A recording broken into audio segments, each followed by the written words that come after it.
yes. So I'll start with this one. This is called Grim. And it's a grudge, it's something that's peeved me since August 1974. It's really, it was the week Rick Nixon resigned, because I remember thinking, well, he's not the only one who was upset about something, quite frankly. Going whinging, wasn't he, crying? So this is Grim. We lay there in the dark, a camp bed next to your permanent one. The ceiling lit from the A11. This has been my best holiday, I said in a glow, our friendship finally recaptured. Do you remember Jane Scott? You threw back without a beat. I think so, I answered uneasily. Dead. You could always be relied on to kill a conversation. Why did death and illness fascinate you? With one statement, you crushed the joys of exploring North Norfolk by dropping a bombshell about someone I was barely acquainted with. Did you rehearse this sort of thing? Practice in front of the mirror? You can't get that many people to try it out on. According to you, they're all dead.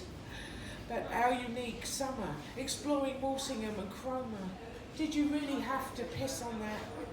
You've crossed the border from old friend to miserable mare. Our friendship reignited briefly before extinguishing again.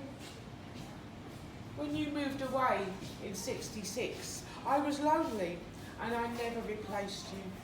But at least I didn't have to walk to school, listening to your latest death toll. Have I said all this out loud? It was our heart, you continued. Well, obviously not. Good night, I replied. And thank you.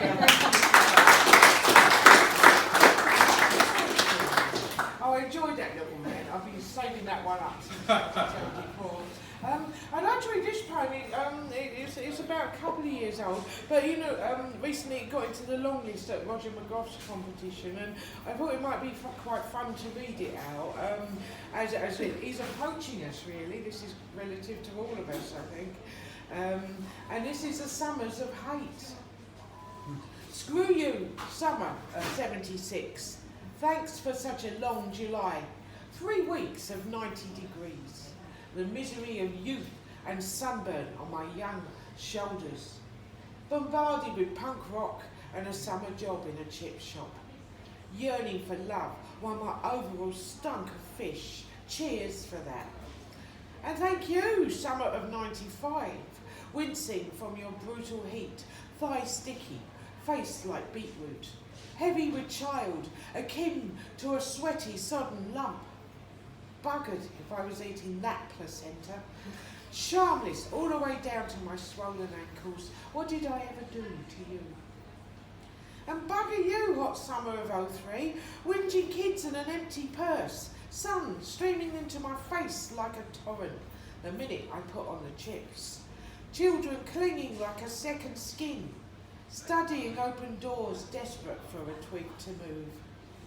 My sodden shirt sewn into my skin.